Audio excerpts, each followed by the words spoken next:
They told us it was God's will, but behind the banners of the cross, deals were struck in the shadows. Armies marched not just for faith, but for gold, for land, for legacy. In the name of heaven, cities burned, children starved, empires rose, and then lied about. How was it truly a war for the Holy Land, or the greatest political con of the Middle Ages? This is not the crusade they taught you in school. This is the truth they tried to bury beneath centuries of blood and prayer. Smoke lingers where the towers once stood. Proud Antioch breathes in ash and exhales the last heat of conviction. Its bones are splintered stone and shattered oaths. The Crusaders move through this ruin not like victors, but like ghosts. The mud clings to their boots, as if to remind them what bled here, what cried here, what once believed Hirtha. Banners are torn, red crosses hang like wounded skin. Their colors faded, not from sunlight, but from silence. They do not speak of the slaughter, but it follows them in the shallow prints of horses no longer alive, in the eyes of squires who cannot stop shaking even in their sleep. One such boy kneels in the half-light of a burnt chapel. His hands are cracked with cold blood under the fingernails. He holds a wooden cross carved by his father from olive bark. It smells faintly of smoke and sap. He presses it to his lips as if it might breathe, as if it might answer. He does not know where Jerusalem lies on the gold leaf map he has never seen. A cathedral. He does not understand Latin, but he understands hunger. He understands the way the older knights do not look him in the eye, as if they know he will not survive another winter, and they do not want to remember his name. They do not sing hymns anymore, not since the third year, not since the snow fell red near Marash, not since they began eating boiled leather, when even the bishops bartered relics for meat and parchment was burned for warmth. Faith was once a fire, now it is a flicker. Behind the ribs of starving Menthe priests still whisper scripture, but their hands tremble, not from reverence, but from fear. Each night they huddle over maps, as if they might find God in the ink. They trace roads with shaking fingers. Jerusalem. They murmur, as if the word itself might heal the boils on their feet, but the wind carries other prayers, screams swallowed by distance, the sobbing of women left behind in captured villages, and something else, a quiet rage, asking what no one dares. Speak. Why has heaven gone silent? They left Europe in glory, in armor polished for kings promised remission of sins and crowns in the afterlife. Now they wear rags beneath rusted mail. Their swords chip on frozen bone. Their sleep is broken by coughing, fits and dreams of drowning. Some have begun to curse under their breath, not in Arabic, but in Latin, cursing the popes, the kings, the merchant bankers who grow fat off shipping grain to the ports, cursing themselves for still marching. A knight sits alone near the edge of a dry riverbed. His blade gleams faintly, not from oil, but from use. He sharpens it with slow, deliberate strokes, not to defend the sacred, but to defend what is left, the piece of bread tucked into his belt, the wine he keeps hidden beneath his cloak. He used to be a father. Now he does not speak of his children, not because he has forgotten, but because remembering them would break something in him, and broken men do not make it to Jerusalem. The whispers spread like smoke. They say the Genoese are building ships off the coast. They say gold has been promised to those who stay. They say relics have gone missing, stolen from shrines by Christian hands, sold to fund more armor, more horses, more death. They say this war has become something else, a market, a trade route paved with corpses. The boy from the chapel walks alone one morning, his eyes swollen from sleep, but he walks past the bones of oxen, past the burnt icons nailed to crumbling doors, past a knight hanging by the neck from a sycamore. No one dares cut him down, no one asks who tied the rope. He walks because he has nothing else to do, because standing still means frostbite, because moving means maybe, just maybe, he will live long enough to see a sunrise that doesn't smell like rot. The crusade was once a tide of faith, now it is a trickle, a grindstone, grinding hope into dust. And yet they move forward through wastelands, where towns once flourished, through forests, where arrows still whisper from unseen hands, through mountains, where snow buries the slow, through cities whose walls are black with fire. They say Jerusalem is near, that it shimmers beyond the horizon like a pearl, but no one looks up anymore. They keep their eyes on the road, on their blistered feet, on the dying, on the living who look more dead than the corpses. One priest still prays aloud each dawn, his voice hoarse, cracked like old timber. He kneels in the mud and calls to saints whose names taste bitter now, but he still calls, and others still listen, not because they believe, but because the sound of prayer is softer than the silence of despair. High above, a crow circles the ruins of Antioch, its wings slicing the mist like a blade it sees. The movement below, armor glinting like broken mirrors, 1,000 men pretending they are more than what remains 1,000. Shadows marching toward a city they've never seen, led not by angels, but by Nedand, as the last fires are smothered by cold wind, as the map curls at the edges, from damp as the cross of olive wood begins to splinter. In the boy's grip, a question stirs among them, not shouted, not whispered, but felt. Was this holy, or was it Hungerand? Still they march toward a city that gleams on parchment, but bleeds like every other, toward the gates of Jerusalem, where truth waits with open jaws. At dawn, the harbor of Venice shimmered with unnatural beauty. The sea was quiet yet watchful, as if holding its breath for what was to come. The masts rose like sacred towers, etched against a bruised sky, and the sails sagged with the weary breath of a foreign wind. The waters below were not holy, but mercantile, reflecting not divinity, but deception. Along the docks men moved like shadows, wrapped in robes of intention. Some wore the garb of merchants, others the rusting armor of debts unpaid, but all bore the same hunger, not for God but for gold.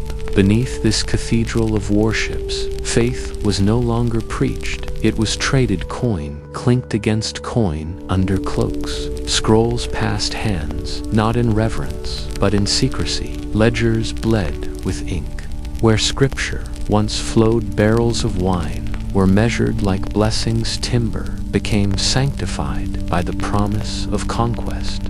This was not a crusade born in heaven, but in the vaulted halls of commerce and quiet ambition. Near the edge of the dock stood a boy, his robe still too large for his narrow shoulders. He was a monk only in name, pressed into service before his voice had deepened. His fingers, once stained with ink from psalms, now slick with tar from the ropes that bound the hulls. He watched the preparations in silence, a silence that screamed louder than any sermon. Holy relics were carried aboard with hands both reverent and greedy, finger bones wrapped in silk shrouds, marked with names no one could trace, crosses dulled from the sweat of many desperate hands. Incense burned not to cleanse, but to disguise the stench of rot. Fish mingled with frankincense, salt with sanctimony, as if holiness could be summoned with enough smoke. He turned his gaze eastward toward Constantinople. That city of domes and gold, a place of Christian blood and Eastern pride, a city not of enemies but of kin, and yet it had been marked not by crescent moons, but by calculations. The Pope spoke of sin and salvation, but behind him stood merchants who spoke only of profit. Debts had to be paid, and so the swords would not fall on unbelievers, but on fellow Christians whose vaults overflowed. It was a holy war turned inward, a crusade against convenience, a betrayal wrapped in scripture. The boys, gut-twisted, he had been told God would greet them in the east, but every step felt further from him. He looked down at his palms, still soft beneath the calluses. A feather landed in his hand, pale and delicate, carried from a gull drifting overhead. He stared at it, unsure. Was it a sign of ascent, or the last trace of something already fallen? The ships were almost full. Men climbed aboard, with prayers whispered under breath, but few believed the words. They clung to them the way a drowning man clings to driftwood, not because they trusted, but because they had nothing else. The bells tolled, not in warning, but in rhythm, as if the abbey itself had grown tired of protesting. No one flinched, no one paused to pray. They had rehearsed the lie too many times. The monk stepped forward, one foot on stone, one on wood behind him, the monastery ahead of him, the sea. He felt the rope in his hand, pulled taut, the sails above catching wind, like the breath of fate itself. The tide moved, so did the ship, and with it, all that was left of him. He looked back only once, at the shore that gave him his name, then forward again, at a future built on fire. The crusade had begun, but it would not be remembered for faith, it would be remembered for what it destroyed.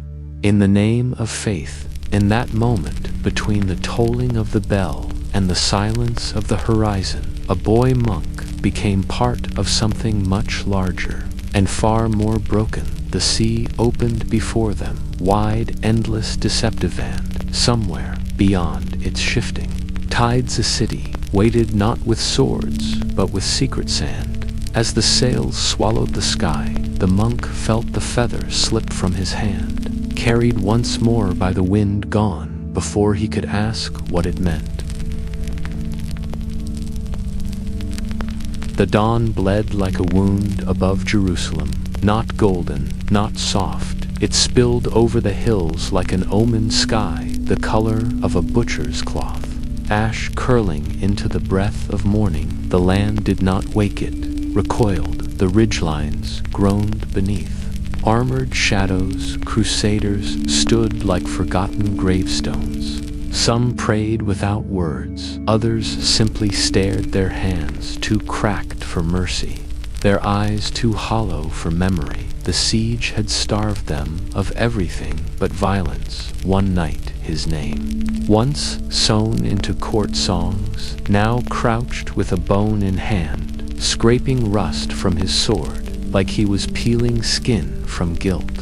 He had forgotten the priest who anointed him, forgotten the psalms sung beneath cathedral arches. He remembered only the moan of broken gates, the smell of burning flesh, that no incense could cleanse, the weight of children dying beneath the boots of holy men below. The sacred city was no longer a city. It was a scar, a tangle of minarets, half-toppled church spires, gutted market stalls shredded like parchment, and above it all, the dome of the rock stood like a bruised eye, watching without blinking, witness to the unraveling of heaven and earth. The first breach had been quiet, a gate left unwatched or bribed open by trembling hands. They entered like shadows, but left nothing untouched. What followed was not war, it was worship of blood. Swords lifted not in defense, but in offering. Men claimed angels danced at their shoulders, guiding blades. But what danced now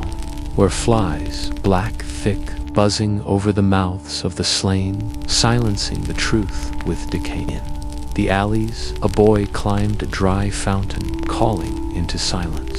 His voice cracked like the marble beneath him. "Mother," he said again. "Mother," still no answer. Only wind that carried no comfort. He stepped over the curled form of a scholar face, pressed to a torn scroll fingers. Still shaped in prayer, unread, unsaved. The Crusaders called it holy, a cleansing, a triumph of crossover crescent. But those who bled, those who watched temples crumble under boot and torch, they called it damnation. And God, if he still walked this earth, watched from the smoke or not. At Ellen, a mosque without roof, a priest's robes stained deeper than wine dipped his finger into pooled blood and marked the floor with a trembling cross. "We have reclaimed it," he whispered, but his voice did not echo. Behind him, a soldier wept, not for the children, not for the women who had thrown themselves from rooftops, but for the man he used to be before salvation tasted like ash. The night stood at the gate, its wooden bones blackened and curling. He did not step forward. He had already walked through hell and found no paradise inside. Instead, he reached into a leather pouch, frayed and worn from months of dust and sea salt, and pulled out a letter written on the second night. Aboard the ship, before the hunger, before the fever, before he had taken his first life in the name of God. It was for his daughter, written in ink now faded and smudged by sweat. He read it one final time slowly, as if each word could return him to a version of himself, still worthy of being called father. Then he let it go, released it to the wind that had once carried crusading sails. It danced for a moment, flickering like a dying flame, then vanished. Some truths he now knew should never return home. He turned not toward the city, but toward the hill, where silence waited, like a cathedral without walls. His sword, now cleaned, hung loose at his side, not a weapon, just a weight, the same weight he would carry long after the banners fell, long after the songs changed, long after no one remembered why they came in that silence where no angels sang, no bells rang, no voices blessed. The sunrise, he walked into the smoke toward whatever remained of his soul.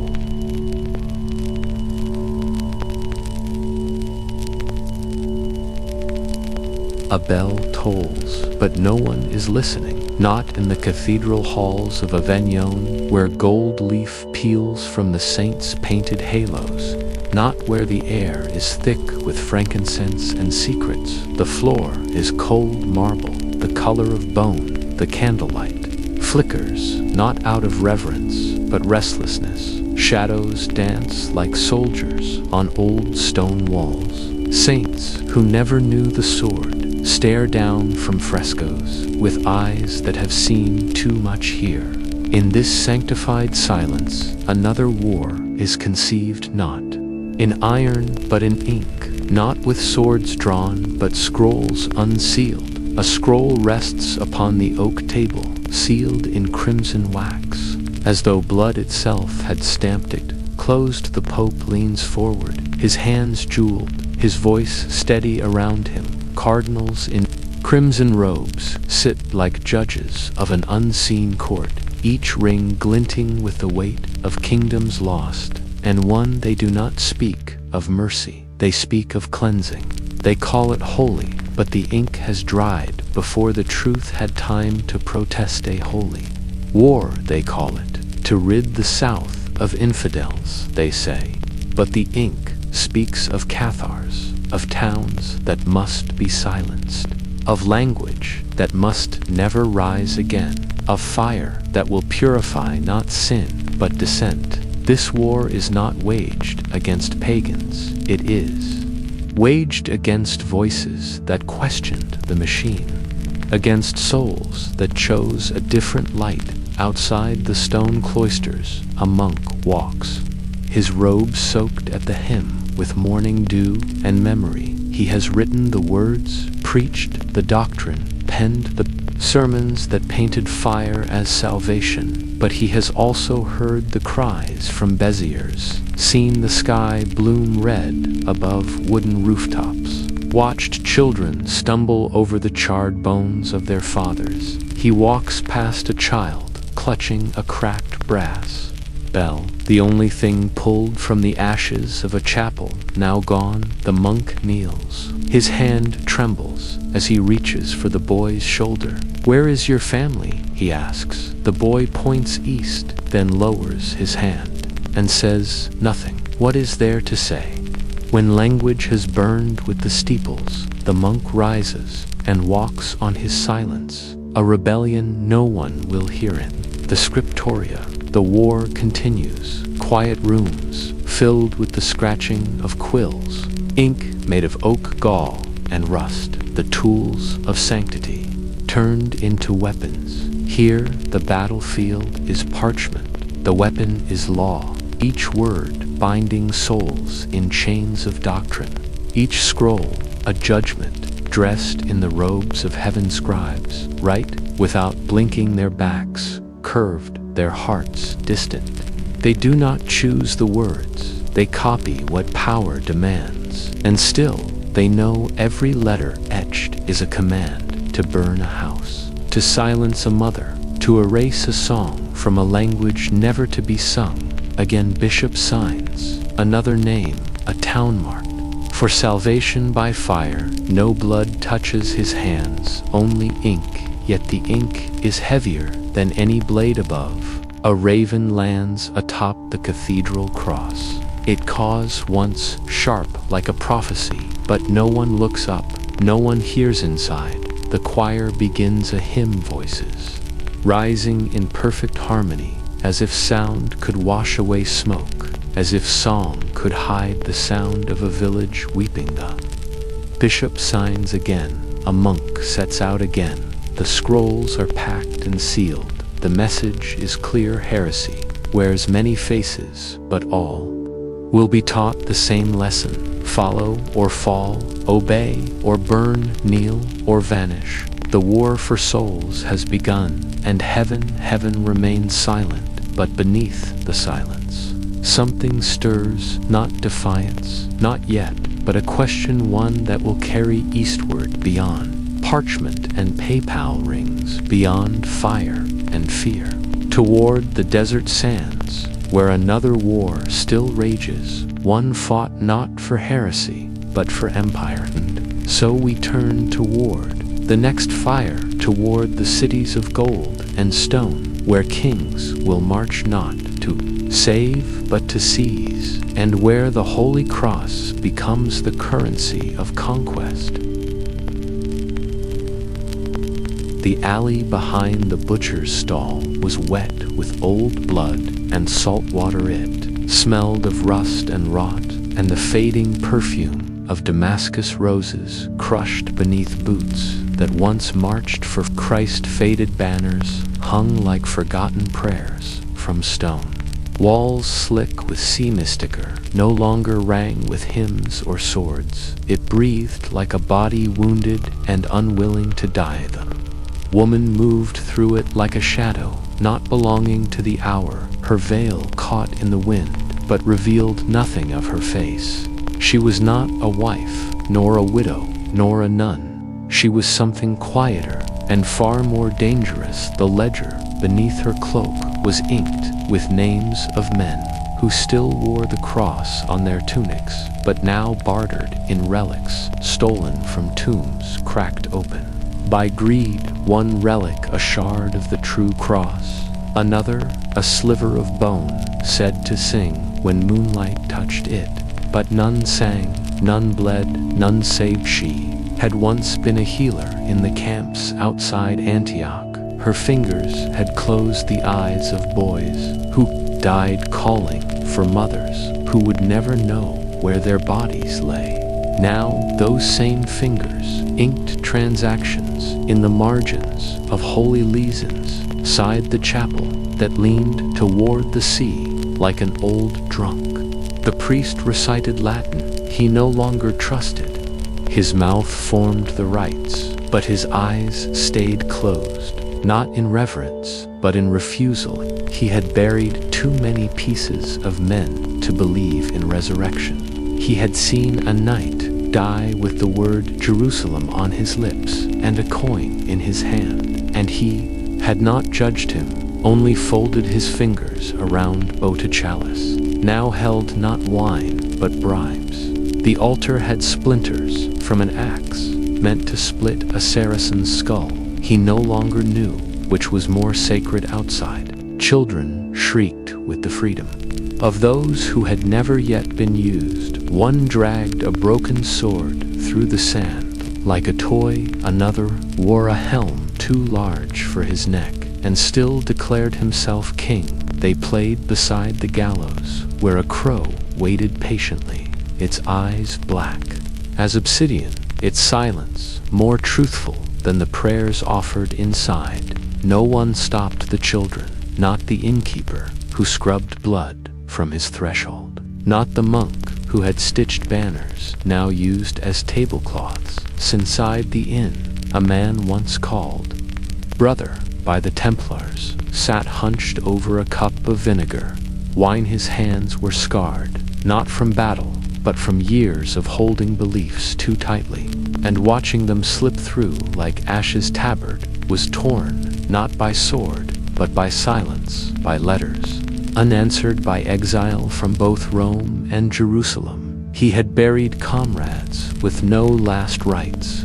He had killed without hearing their tongue. He had once wept before the tomb of Christ. Now he barely nodded to the cross above the hearth. A troubadour sang in the corner, but the words were French and false. No one listened, not truly because the crusade was no longer a war. It was a whisper of what had been promised and a scream of what had been taken. Outside, the sea bled red across the horizon, not with the blood of martyrs, but with the sun's slow confession that even heaven turns its face away. The woman passed the inn without looking in, the ledger pressed to her ribs like a second spine. She did not pray, she did not pause, she simply moved on to the next buyer. The priest lit a candle that would burn until wind or apathy killed it. The Templar watched the flame without blinking, as if daring it to outlast him. Manned beneath it all, beneath the alleys and prayers and salt-stung walls, lay the bones of men who had come seeking paradise, but found only profit, and in profit the quietest heresy of Alanak at the inn door, not of enemy, but of another pilgrim, another exile, another wound to be named holy. The war had ended, but no one remembered to stop fighting, and the next chapter would begin not with swords, but with silence, with power traded in secret rooms, and the cross used not as salvation, but as seal for treaties, seal for betrayal, seal for a holy war that had always hungered more for gold than God.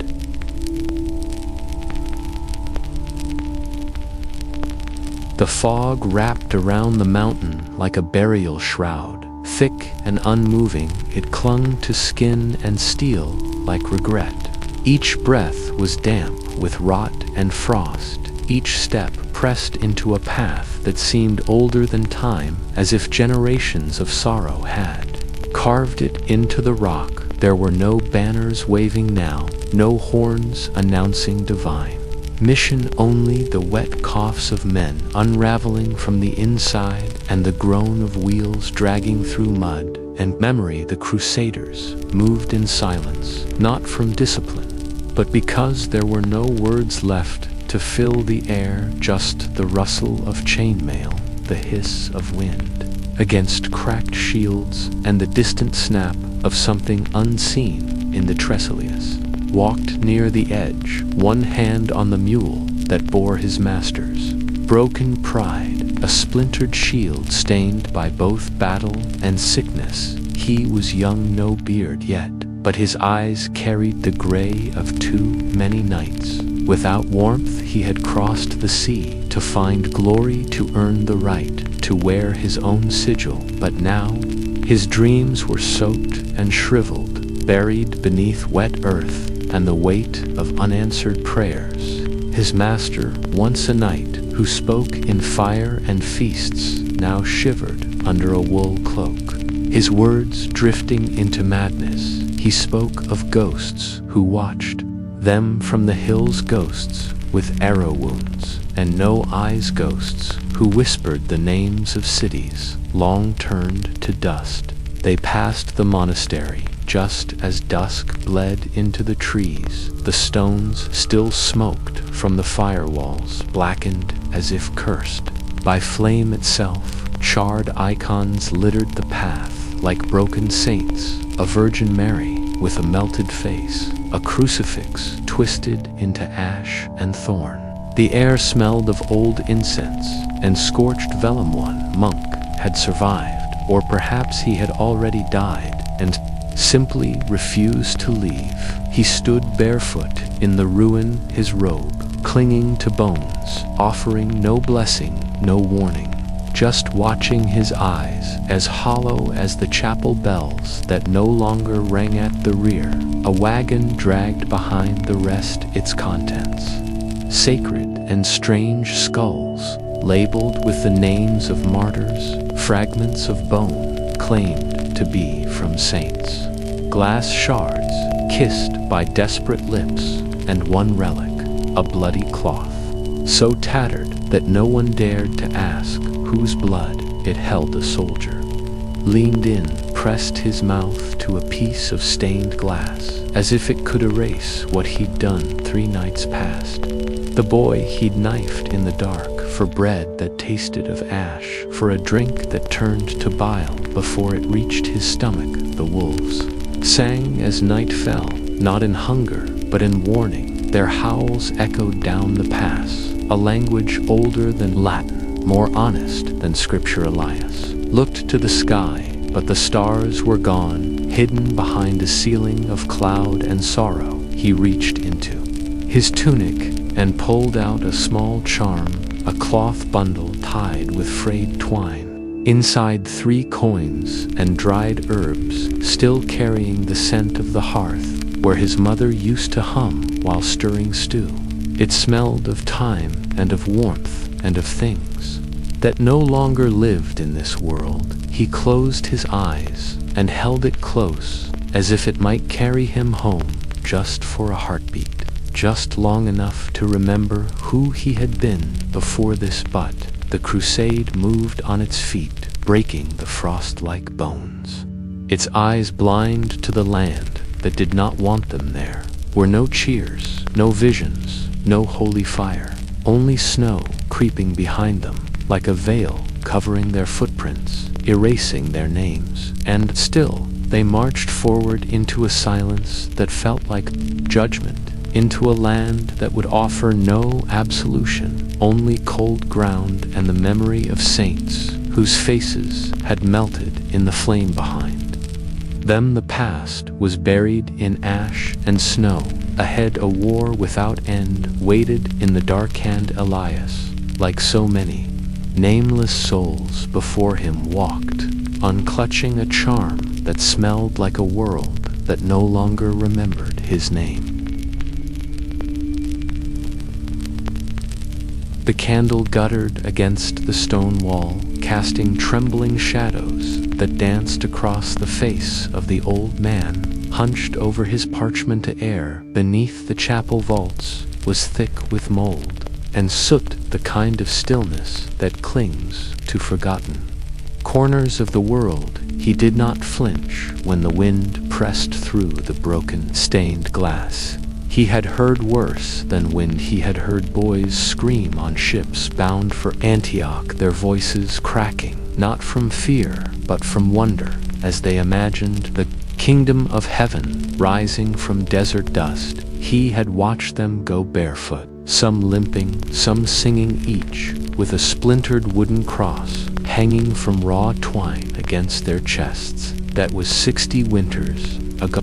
hand he dipped the quill into the ink, not black, but rust-colored, made of gallnut and the dried blood of ravens. He had learned to write with fragments, not facts, not glory, but grief. There had been a woman once. He did not know her name, only that she had cut her hair with a kitchen knife, frapped her chest with bandages, stole her brother's boot sand, followed her beloved beyond the walls of Nicaea, had died in a trench with her ribs showing through chainmail. No one had known she was a woman, until the undertaker wept as he cleaned her body. The priest had refused to bless her, but the chronicler had written her down anyway. Then there was the blacksmith, a man who had lived in silence, forged the blades that slew 1,000 souls. He was never knighted, never sung of in courtly Halsey, died beside the Orontes, his body trampled by the hooves of war horses. The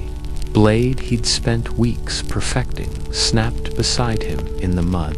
The chronicler had written his name too, though no one remembered. It knowned the child, the Saracen boy who sang to his captors, his voice like smoke over olive branches. He was taken from his village to be baptized and paraded before a crowd of sweating men in armor. Called it mercy. He called for his mother. The chronicler still heard that cry sometimes when the bells rang too long at dusk night. Those bells rang again, but not for vespers, not for weddings, not even for the dying. They rang for recruitment. The people did not call it crusade. Now they called it cleansing or honor or necessity. But the hunger had not changed, was the same cold hunger in the eyes of peasants, promised absolution for a swing of the sword. They gave up their sons to a god they would never see. Same wrought in the hearts of bishops who counted coin faster than prayer. The chronicler no longer asked where they would go, the north, the south, the east. It made no difference. The soil would drink blood all the same. He tried to write a name, but the ink bled too fast. So he wrote a symbol instead, crossbutt upside down, not in blasphemy, but in protest. He had spent a lifetime trying to document not the kings, nor the castles, nor the treaties, but the hands that bled, the hands that broke, the hands that prayed, the hands that never returned. He feared not death, not even hell, but forgetting that the world would bury the truth under marble lies and chiseled names that 1,000 candles lit in cathedrals would never reach the souls lost in the dust of Jerusalem. He listened, now not to the bells, but to the hunger, the kind of hunger that outlasts famine, that crawls into the bones and builds temples from sorrow. Somewhere a child cried, a thin, desperate sound carried on the wind. He wondered if the child would grow up to take the sword or the scroll. He whispered a prayer to be heard, but to be remembered. Then he pressed his palm against the parchment to flatten the pageant. In that gesture was everything: the weight of memory, the silence of the dead, the refusal to let go. Outside, the torchlight flickered and riders passed the chapel door, carrying banners of white with crimson edges. Other war was coming, but for now, in this ruined place beneath the vaults of stone and shadow, one man remembered.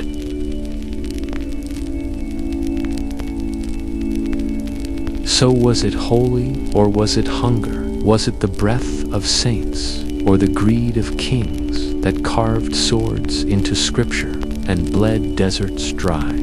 Did they march for Christ, or for conquest, for salvation, or for silver, for Jerusalem, or for the crowns they would wear returning home? We were told it was God's war, but the silence of the graves says otherwise. It was children who starved, women who were uncounted, cities that burned not in cleansing fire, but in screams and rot and ruin. The banners spoke of heaven, but the hands that raised them tore open the earth, and what grew was not faith, it was empire. The ones who wrote the songs wrote of courage, but those who held the dying, who buried bones in strange lands, who watched their villages vanish while their sons died beneath foreign suns. They wrote nothing, and so nothing remembers them wholly.